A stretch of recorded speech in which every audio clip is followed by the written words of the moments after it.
Welcome to tonight's story. I invite you to settle in, find a comfortable position, close your eyes if you'd like, and take a slow, deep breath. Inhale and exhale. Let the worries of the day drift away like leaves floating down a gentle river. You don't need to do anything right now, except listen. Tonight, we will take a quiet journey into the past, a journey across centuries to the heart of one of the greatest civilizations the world has ever known, the story of Rome. It is not just a tale of battles and conquests, but also of humble beginnings, of ordinary people, of great leaders, and of a city that grew into an empire. A story of rise, of glory, and of decline. And tonight, told slowly, calmly, so that as you listen, your mind can rest and your body can slip into peaceful sleep. So let us begin at the very start with a legend. The story of Rome begins with two brothers. Long ago, in a land of hills and rivers, twins were born, Romulus and Remus. According to legend, they were the sons of a princess, and their father was said to be Mars, the god of war. But their birth was marked by danger. An evil king, fearing the twins might one day threaten him, ordered them to be abandoned. The babies were placed in a basket set adrift on the waters of the river Tiber, left to the mercy of fate. But fate had other plans. The basket drifted to the foot of a hill, where it came to rest beneath a fig tree. And there, the twins were discovered by a she-wolf. The animal, instead of harming them, cared for them, licking their faces and feeding them with her own milk. Later, a shepherd found the boys, took them into his home, and raised them as his sons. Romulus and Remus grew strong and bold, leaders among their people. When they became men, they dreamed of founding a great city. But, as the legend goes, a quarrel arose. Romulus wanted the city built on one hill, Remus on another. The argument grew fierce, and tragically, Romulus killed his brother. It is said that with sorrow but with determination, Romulus founded the city of Rome in the year 753 before Christ. He gave the city his name, Rome. From this story, part myth, part memory, the Romans traced their beginnings. A tale of struggle, survival, and destiny. Later, a shepherd found the boys, took them into his home, and raised them as his sons. Romulus and Remus grew strong and bold, leaders among their people. When they became men, they dreamed of founding a great city. But, as the legend goes, a quarrel arose. Romulus wanted the city built on one hill, Remus on another. The argument grew fierce, and tragically, Romulus killed his brother. It is said that with sorrow but with determination, Romulus founded the city of Rome in the year 753 before Christ. He gave the city his name, Rome. From this story, part myth, part memory, the Romans traced their beginnings. A tale of struggle, survival, and destiny. In its earliest days, Rome was small, just a cluster of huts built of wood and straw, set on the 7 hills that rise near the river Tiber. The people were farmers and herders. They tended sheep and goats. They grew grains and olives. They worshipped many gods of the earth, the sky, the rivers. Life was simple, but never easy.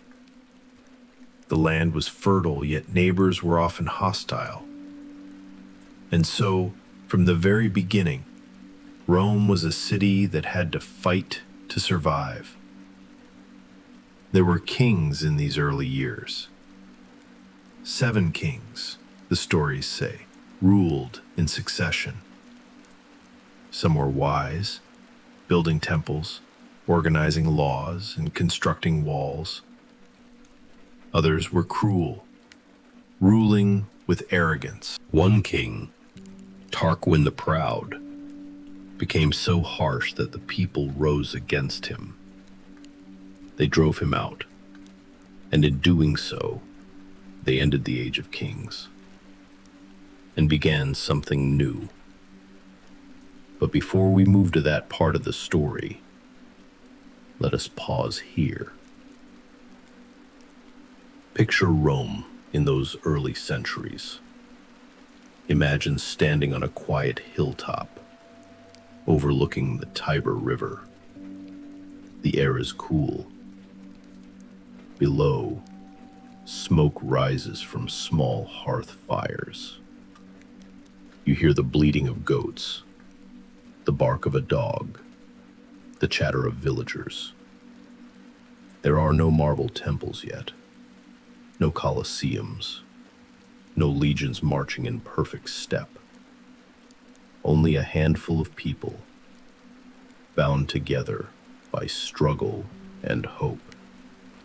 It is here, in these modest beginnings, that Rome was born. When Tarquin the Proud was overthrown, the people of Rome made a bold decision. They declared that never again would a king rule over them. Instead, they created something new, something the world had rarely seen before: a republic. In this republic, power was shared. Each year, 2 men, called councils, were elected to lead. They would command the army, guide the government, and uphold the laws. But their rule was temporary, lasting only 1 year, so that no one man could become too powerful. Alongside the councils was the Senate, a council of elders. These senators were from the noble families, the patricians. They debated, advised, and passed laws. It was not perfect. Ordinary people, called plebeians, had little say in the beginning. But over time, they too demanded a voice.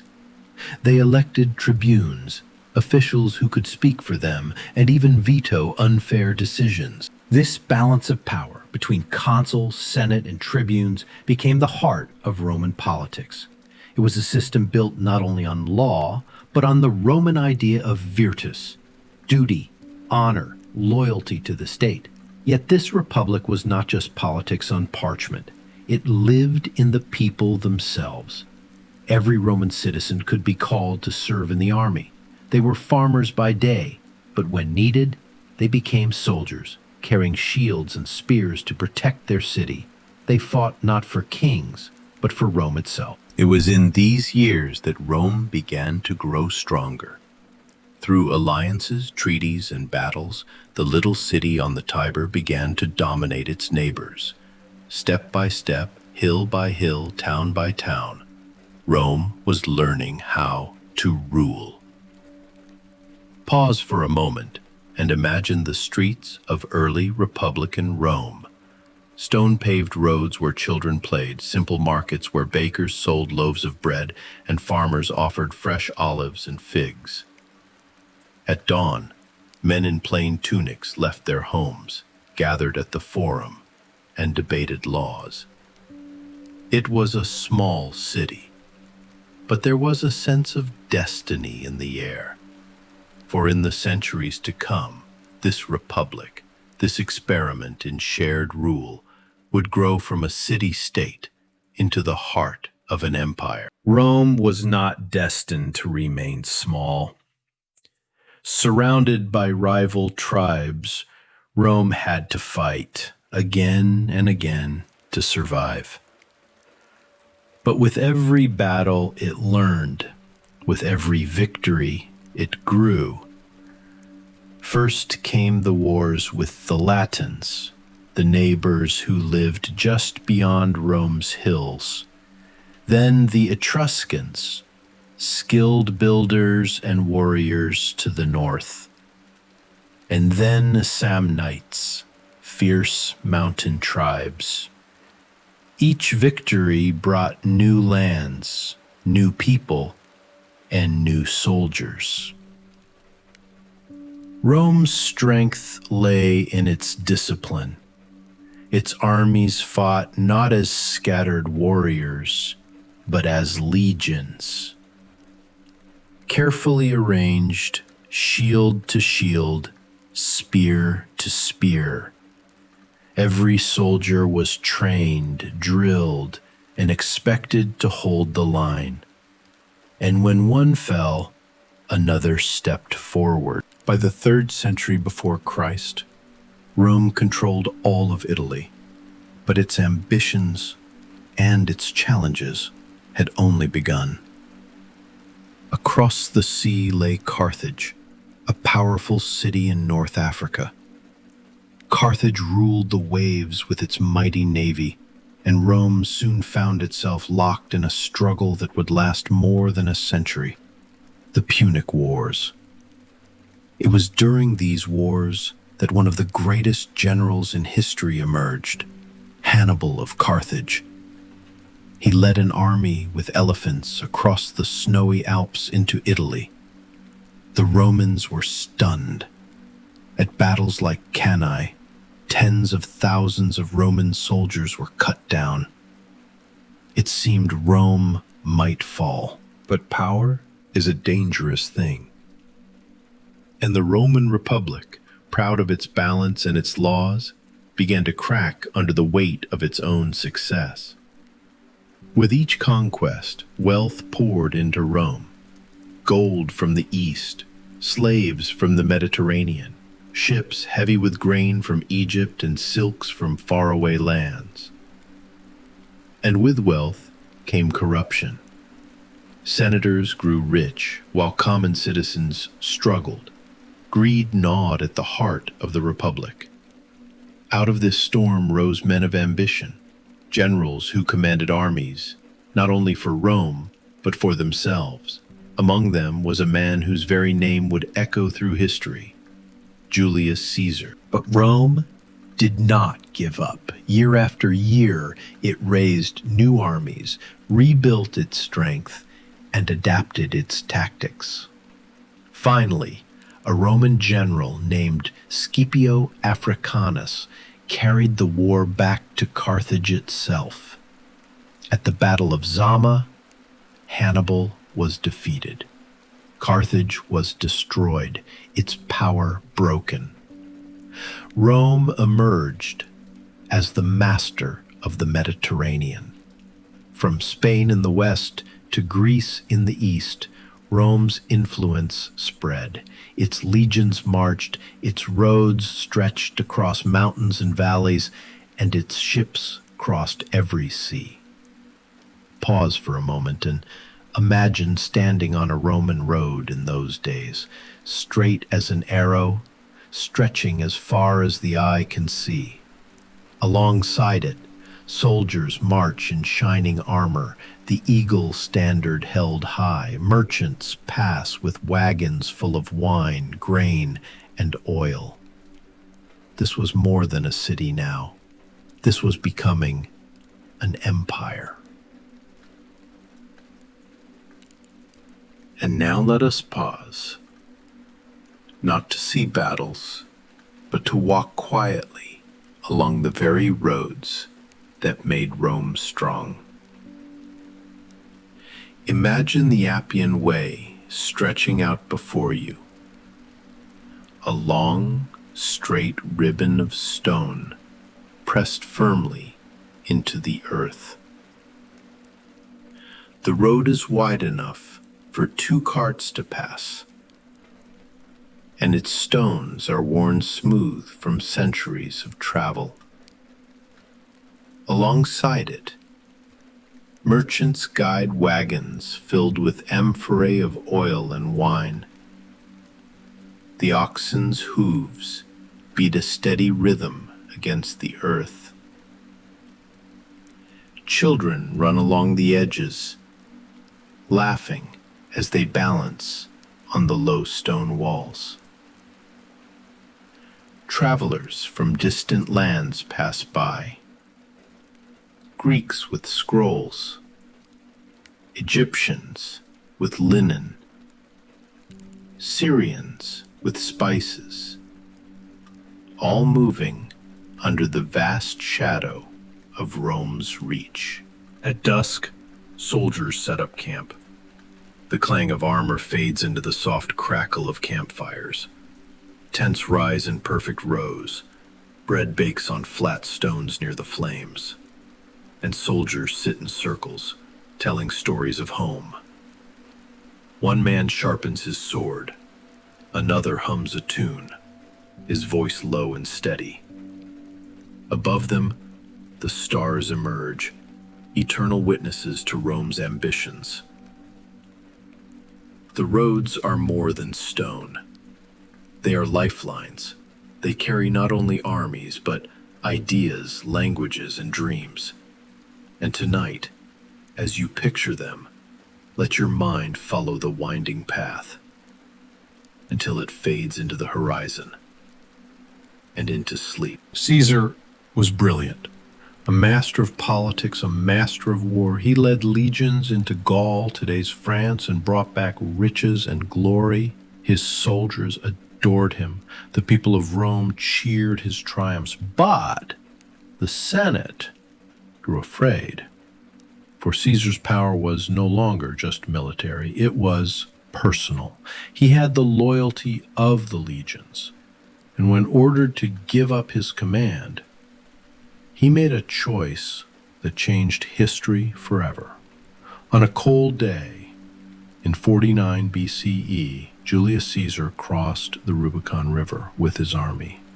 It was an act of defiance, a declaration of war on the Republic itself, and with it, he spoke the words that chilled every senator's heart. The die is cast. Civil war erupted.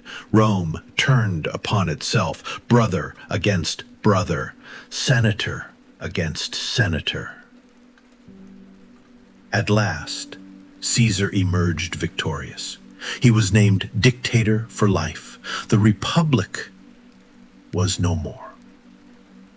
But absolute power breeds absolute fear, and in the Senate, daggers were drawn.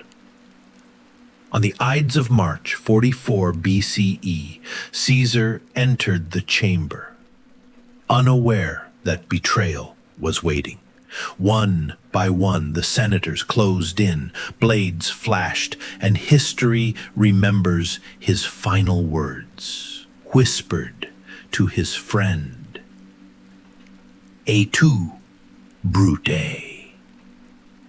The dictator fell, his blood staining the stones of Rome, and with him the last breath of the Republic.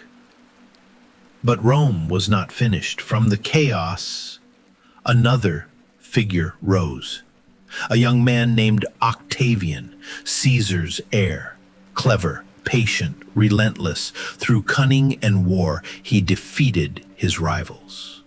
And when the dust settled, he took a new name, Augustus. Augustus became the first emperor of Rome. And so began the Roman Empire, a power unlike any the world had ever seen. And now, let us linger a while longer in this moment. The Republic has breathed its last. Caesar lies fallen, Augustus rises, and Rome shifts from shared rule to the grip of empire. But before we march forward, let us pause. Let us sit quietly within the forum as evening falls and listen to the echoes of a world that has just changed forever. Picture the marble columns catching the fading light of the sun. The great open square is quieter now. The shouts of crowds have subsided. Only the faint sound of sandals against stone and the soft flutter of banners in the wind remain. Here in the forum, shadows stretch long. The air is heavy, as though the very stones themselves remember all that has happened. Debates that once rang out, victories celebrated, voices raised in anger and in hope. It is as if Rome itself holds its breath, sensing that nothing will be the same again.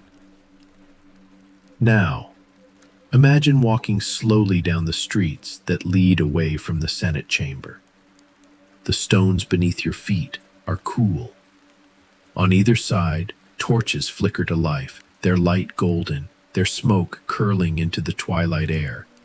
Merchants close their stalls for the night, drawing cloth over baskets of fruit and bolts of fabric. Children chase one another through narrow alleys, their laughter echoing against the walls. Life continues, ordinary and simple, yet beneath it all, there is an undercurrent, a sense of unease. Rome has always been restless, but tonight it feels different.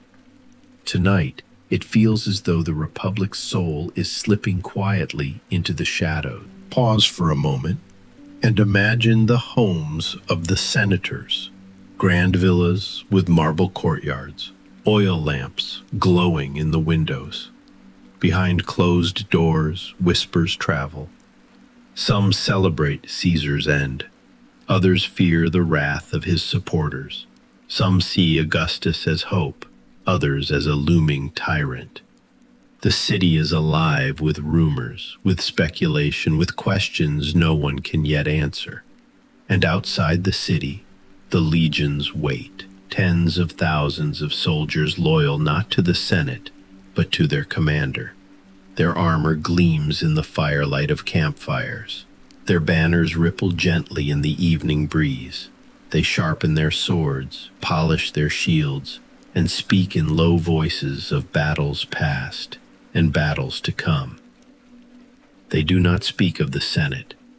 They speak of their general, their leader, the one man whose command they trust. For Rome has shifted.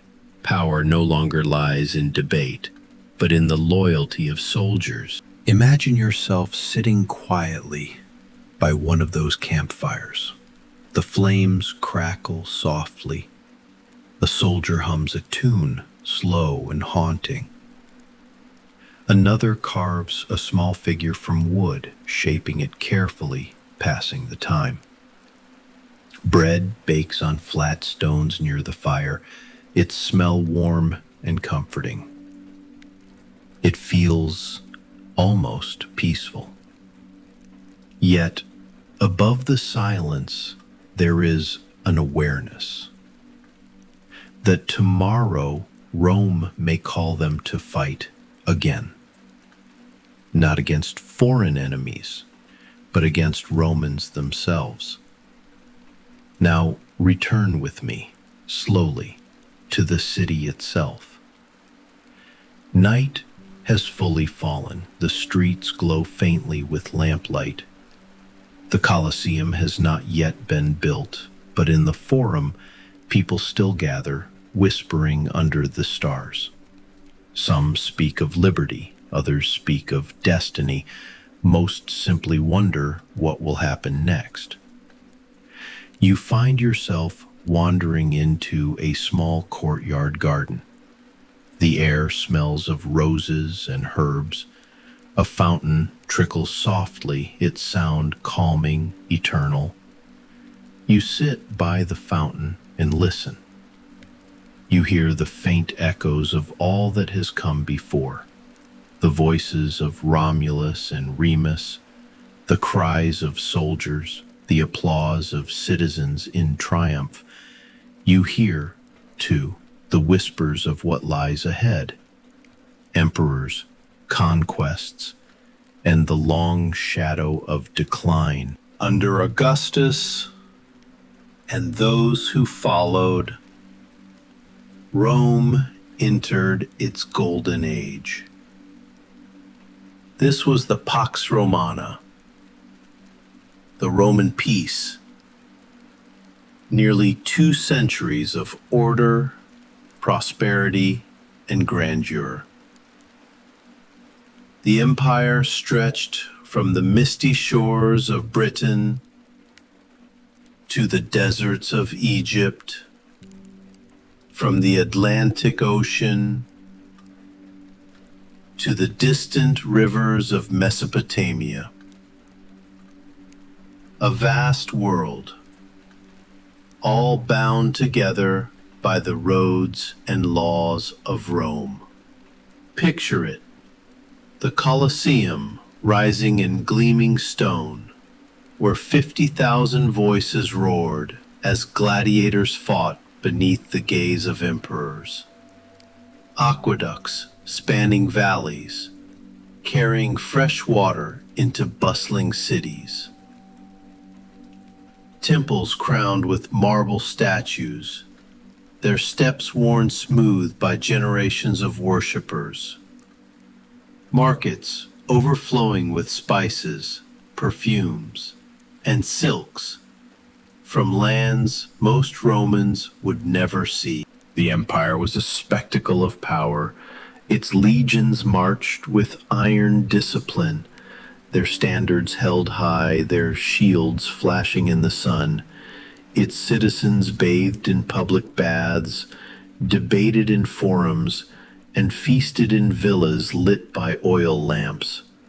Roman law brought order, Roman engineering brought wonder, and Roman culture bound millions together under a single name, Roman. Yet, beneath the grandeur, shadows lingered.